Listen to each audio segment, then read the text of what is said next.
Hello guys! Morning! Maganda yung sikat ng araw ngayon. Maganda yung panahon. Bago pumasok sa trabaho, tama, vlog muna kami ng asawa ko. Cute. Ang cute oh, para si Sharon Cunita eh.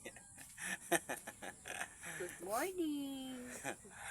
Ang ganda ng sikat ng araw guys, maliwala sa ano.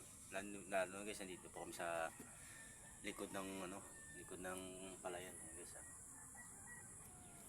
Madilim-dilim guys, hindi nyo siguro nakita guys na.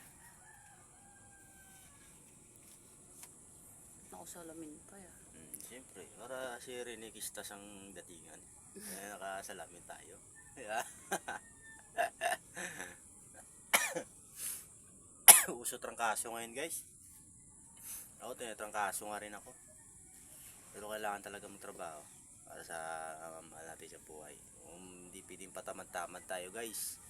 Wala tayong ma-achieve sa ating goals pag patamad-tamad tayo. Kailangan talaga sumikap tayo. Magsikap para sa mga mahal natin sa buhay. Lalo na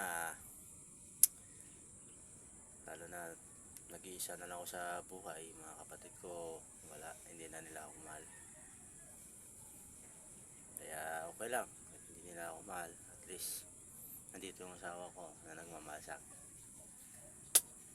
Maraming salamat sa inyo guys sa araw-araw niyong panonood sa aking pagbablog.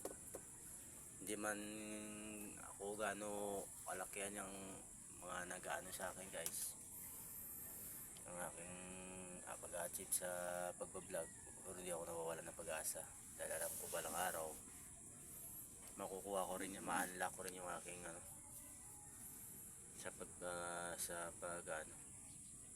pagbablog. Okay guys, salamat guys